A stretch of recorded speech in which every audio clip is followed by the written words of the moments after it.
Hello, everybody. Welcome to another episode of the cEDH cast Greedy Keeps. I'm Ian. With me, as always, is my co host, Braden. Hello. Today, we're going to do a deck that has a really special place in my heart because it is one of the first decks I ever had competitive success with, and that is Elsha of the Infinite. The deck has definitely changed a lot since I first worked on it because of the printing of Underworld Breach. The deck used to be more of a control deck that would win with Sensei's Divining Top and, use a lot of win-con list loops. And now it does that. It has that package in there, but it's pretty heavily focused on the Breach package and, winning with that avenue. So that's pretty cool. So let's check out some hands. Woo. Here's the first one. So we're looking at a Scalding Tarn, a Cloud Key, Arcane Signet, Delay, Ponder, Mishra's Bauble, and Frantic Search. So this is one of those hands that if you were at 6 and you were really worried about mulliganing again, you could definitely technically keep with the dig capabilities of Ponder and Mishra's Bauble, but I would never feel confident in keeping this hand just because it's a one-lander. With Elsha, you really want to have an explosive start so you can get Elsha on the field and just start ripping cards off the top of your library. So as much as this does have a good amount of artifacts and cute stuff you can do, you really don't want to be stuck on mana in this deck. So I think this is just unkeepable. All right, let's go to our second 7. All right, this hand seems pretty juicy. We're looking at a Deafening Clarion, Polluted Delta, Dockside Extortionist, Island, Frantic Search, Cyclonic Rift, and Swan Song. And this is another one of those hands where I think we're seeing the difference in the metas we play in, because this looks pretty unplayable to me. If you're expecting this you Dockside... You have a turn 3 Elsha. You have a turn 3 Elsha here, right? I guess, but you don't... so if Dockside makes 4 mana confidently, I guess I'm okay with this. Because turn 1, you play the Island, hold up the Swan Song. Turn 2, you go for the Dockside. And then having Elsha and the Swan Song up is, fine, but... You have no mana rocks. I mean, even if it makes 3 mana... Then you're tapping out to play Elsha on turn... but you also have 3 draws to hit a land. Sure. So you're assuming you hit a land. Basically, yeah. I mean, you're basically, you're not guaranteed, but you're extremely likely to hit a land off the top 3 cards of your library. So even Dockside for 3 on turn 2 is, not bad. And then there's, the occasional times where, your Dockside is just insane. Yeah, rarely. I've been playing in a lot of games lately where Dockside is just not as explosive as I want it to be, and I'm not excited to keep this. It depends on the pod, really. If you're playing against Opus Thief or Blue Farm or decks like that, then that's one thing. But if you're playing against for example, Ukima Kazar, which almost has 0 permanence of the artifact and enchantment variety, and maybe a mid-range Thrasios Tymna deck, I would not be excited about keeping this hand at all. Alright, so 6. Yeah. Okay, so this one has a little bit of play to it. Man, you really hope you see a blue source. Yeah. I don't know many cEDH pods that aren't going to have a blue source in front of you, but... losing the turn 1 Ponder, though, is rough, right? If, the fact that you don't get the turn 1 Ponder at, some percentage of the time, Yeah. So, I definitely don't keep second? this... If you're going first, you definitely don't keep this hand. If you're going second, and you're, Even as a 6? Even as a 6? No, I can't keep this going first. Because you're relying on a second draw from Mishra's Bauble to maybe get you mana, and if not, you're stuck on an Ancient Tomb and no mana for, hypothetically, the rest of the game. I mean, the odds of your opponents not playing a blue source at all is very, very unlikely. At a 6, I don't know. Because what are you even doing with this hand? So hypothetically, everything goes right, and your second position, and the opponent in front of you plays a basic island, right? Because they're on Urza or something, and you can guarantee that. Then you ponder and you dig a little bit, but you don't really have... Ancient Tomb's a little explosive, but there's no artifacts in this hand. There's no engines going on. On turn 2, if you hit another blue source, which is not crazy, no, you can reshape the Mishra's Bauble. That's fair. But you would have to be for a 0 drop, so it Even would just have to like be getting like a mana crypt. yeah, Mana crypt. yeah. But then you're That's on fine. double blue and Turn 3 of no. Elsha. Well, you need three Yeah, colors but to play exactly. Elsha. We're just making. Yeah. So you would turn 3 Elsha fairly likely. It's like Hypothetically, yeah. This deck is pretty low on land, so it's I don't know.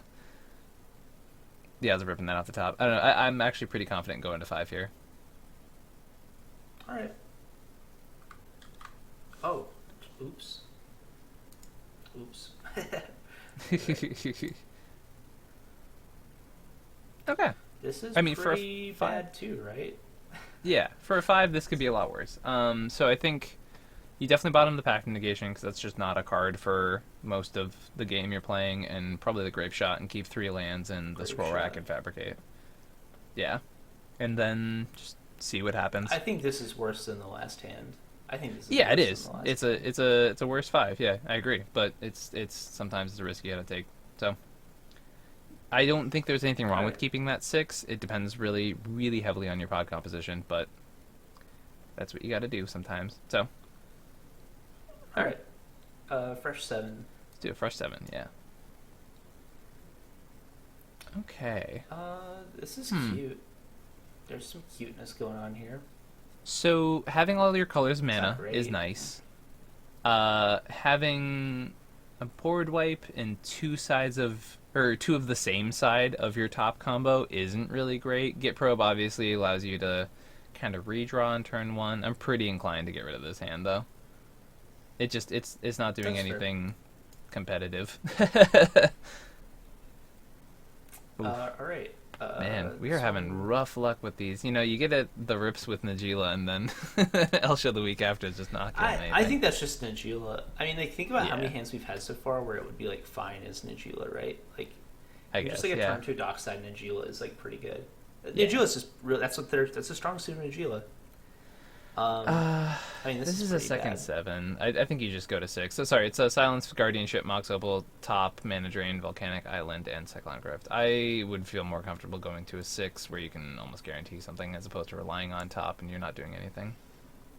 Okay, this is fine. This is fine. So it's Plateau, Snow-Covered Island, Time Twister, Prismatic Vista, Grim Monolith, Exotic Orchard, and Talisman of Progress. So Turn 3 Elsha. turn 3 Elsha is not bad at all.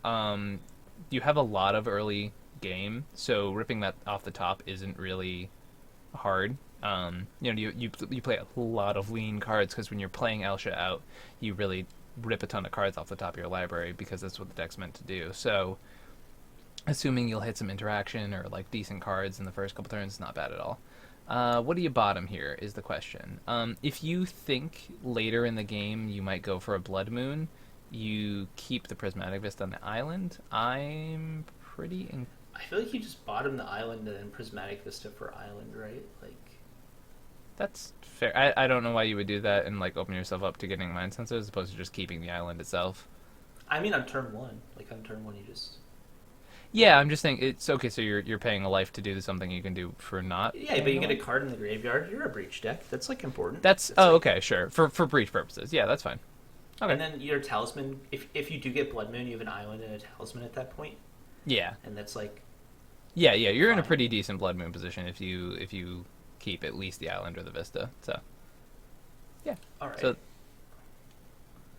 I just don't like keeping two basics. Yeah, I agree. two basics, and I feel like the Prismatic Vista is like you play Breach, so it's good, and then like in case you top deck something that's like changes your mind for some reason, which you Yeah. probably won't, you have that open. Like, Yeah, I think that's worth the pretty one good. life. All right, first 7. Where's 7? I do like that this hand has interaction. It just seems so like seems like there's so many like Different things happening. Yeah. yeah. So this is definitely one of those things where when I moved from Don Rick Thrasios away from playing breach lines, you definitely leave these hands behind where you have a brain freeze in hand and it rots there for like X amount of turns. On the other hand, Also, I have done it on end step for like 13 before, and or 12, sorry, and then one, but that's less likely. Also, like the fact that Fierce Guardianship doesn't even represent a Force of Will Yeah. It's not even live. This This is the hand's second rough. 7, right? Yeah. Sorry, it's Brain Freeze, 2 lands, Fierce Guardianship, Wear Tear, Cursed Totem, and Grim Monolith. I think we check this away, go to 6. Hey, that's pretty good. Okay, here we go. Love this hand. We have Mox Diamond, Lotus Petal, Sabine's Wreck, Red Elemental Blast, Arid Mesa, Plateau, and Gamble. Okay. There's a lot of play to this hand. It's a 6, so unfortunately, what do we bottom here? Savine. Yeah, Gamble. that's probably Some of those. fair. Yeah, Savine's feels Savine's- like a pretty decent bottom target because you want that card in your library or your graveyard, and we don't have an engine. You know, if we had like a Rhystic Study in hand, I'd be more inclined to keep Savine's because that like brings it back in case it gets countered or removed. But There's also the chance you're supposed to go like turn one, gamble. So turn one land, Mox Diamond, tap the land for gamble, get a Mystic Remora, drop the Mystic Remora on turn one. yeah, that's fair depending on the pod. Yeah. Yeah. Gamble luckily opens us up to a lot of stuff, and there are definitely those times where you pitch the wrong card to Gamble and it stinks. But actually, one reason that you might want to keep Savines is in case Gamble does go awry, and you gamble for something that you want to. You drop the blast. Okay. Yeah, That's pretty good. yeah, exactly. And then if Savines Right. ends up in your graveyard, you're totally fine with that. Yeah, that's fair. All right. Yeah. Let's go to a Fresh hand. 7. Smothering Tide, Um, Ethereum Sculptor, Ponder, Preordain, Helm of Awakening, Sea of Clouds, Flooded Strand. I actually like this one. Yeah. I like that it kind of curves into a turn 3 Smothering Tide. Yeah, yeah.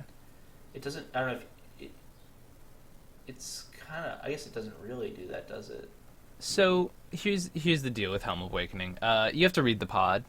Sometimes you play that card early and use it as a ramp piece, and your opponents get to use it too. If you're playing in a meta with like a lot of farm and stuff like that, or in a pod specifically, you do not do that. Like, No. dear Lord, no. Oh my God, Cabal. Yeah. Cabal ritual for 1 mana. I'd be like, no. Or Breach for 1 mana. Yeah.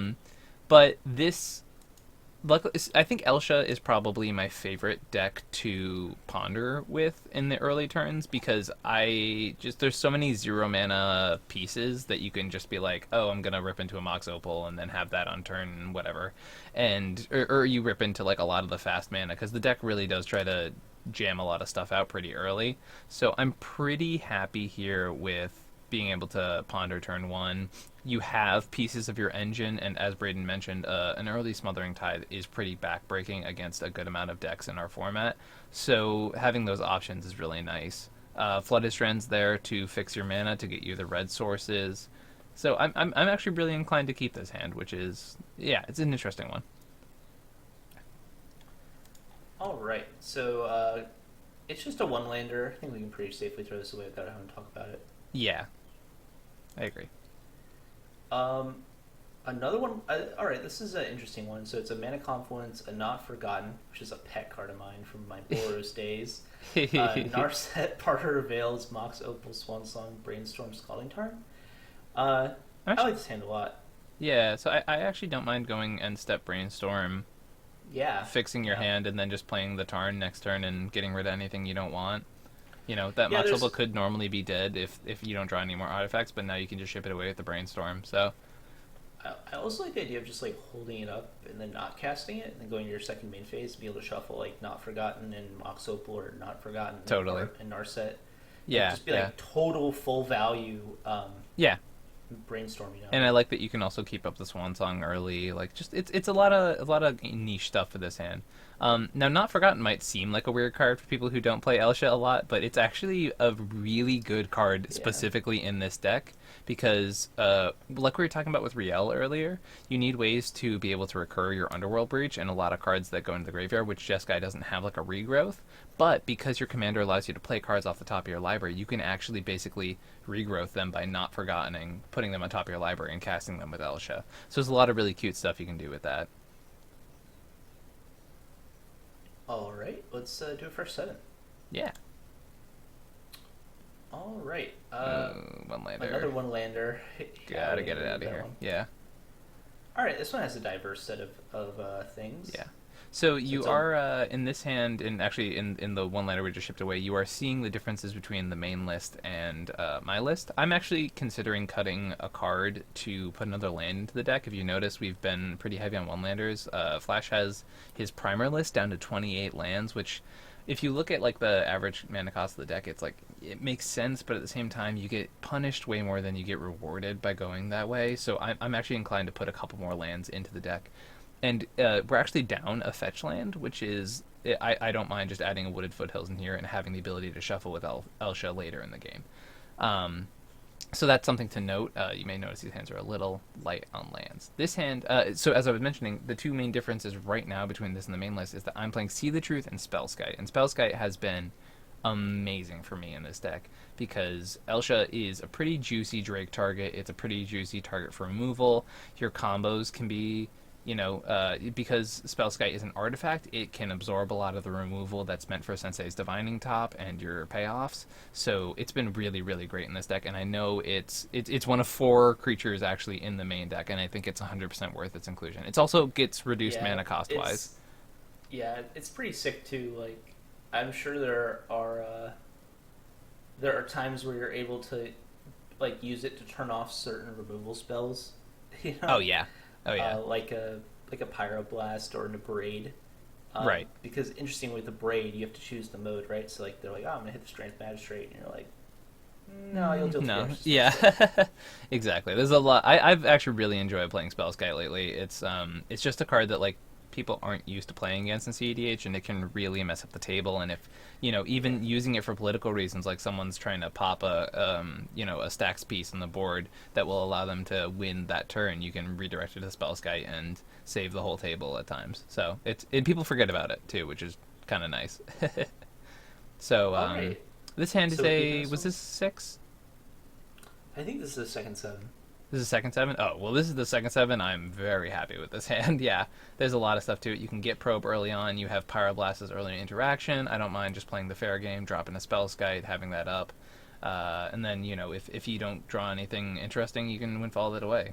It's a pretty fair hand, right? It's not doing anything insane, but Elsha can play the fair game fine. All right, let's do one last hand. Love it. Um, this Oh, is the like really greed. close. I think if you're So we're looking at Exotic Orchard, Force of Will, Mental Misstep, Scroll Rack, Remora, Enlightened Tutor, and Not Forgotten. I have been punished too many times to want to keep this hand. all right. We'll throw it back. Yeah. This looks good. Yeah.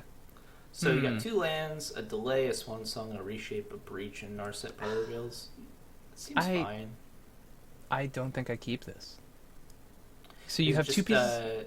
You have 2 pieces of just- interaction. A reshape that has no targets. That's effectively a dead card in your hand. You have Underworld Breach, which is not going to do anything in the early turns. Narset's a great card, but if you don't hit a 3rd land here, you're in trouble. If you don't hit any artifacts, you're in trouble. You're just not doing anything. Like, there is definitely a chance you just lose to your own top decks with this hand, and I'm not in the mood to play that kind of game.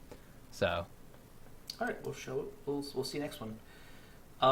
This one's interesting. So it's Plateau, Forbidden Orchard, Enlightened Tutor, Mox Opal, Grape Shot, Hollowed Fountain, Deafening Clarion. Okay, so this hand is definitely interesting. I'm pretty inclined to keep this. I like the ability to Enlighten Tutor for a Mana Crypt or a Soul Ring, depending on what we draw on our first turn. It's a little in the middle. The card quality is not perfect. This is our 6, right? 6? Yeah. Yeah. So I definitely bottomed the Grape Shot because that's a payoff more often than it is a card we want to just jam out pretty early. It's actually really nice if you're playing against a lot of like Hermit Druid and stuff like that, but we have Deafening Clarion in the hand, so I'm pretty okay with throwing away that Grape Shot. And just seeing what happens with the rest of the hand. Okay. Yeah. All right. So that is the end of our hands. Any comments on Elsha? Yeah, so That was not a great display of the deck's capabilities. Unfortunately, the deck actually can be really explosive, and that just was not. I don't know. Those hands were a little disappointing to me personally, as someone who's played a lot of it. I think if I've learned one thing from going through those is that I really do want the 29th land, and maybe even the 30th. It just, the deck's shape right now is really, really amazing when you have Elsha out. But if you're getting so easily mana screwed in the early game, there's no point in keeping any of those hands. And I think it can play enough of a game into the medium to long game. Like it is a deck that I have always found a lot of success in when you finally get Elsha out. And you can keep up with a lot of decks when you have Elsha on the battlefield. You can keep up with the best decks in the format when Elsha is on the field. So because of that, I kind of like adding another land, getting a more consistency with getting your commander out there. I'm definitely going to play with the numbers a little bit. I think right now the build's a little greedy, and I think playing to its strengths a little more is more indicative of where I want to go with it.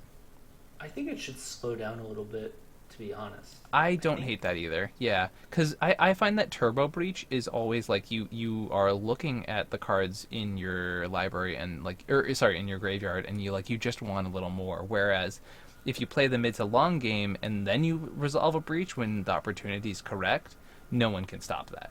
You know what I mean? Yeah. A well-timed breach is nearly unstoppable. So I think like, yeah, slowing down the deck a little bit might help a lot. I think adding pieces like Spellskite, maybe a few more enablers. I might take out Helm of Awakening for Naiad of the Hidden Grove, I believe it is, or whatever the Naiad that they play in Narumeha is.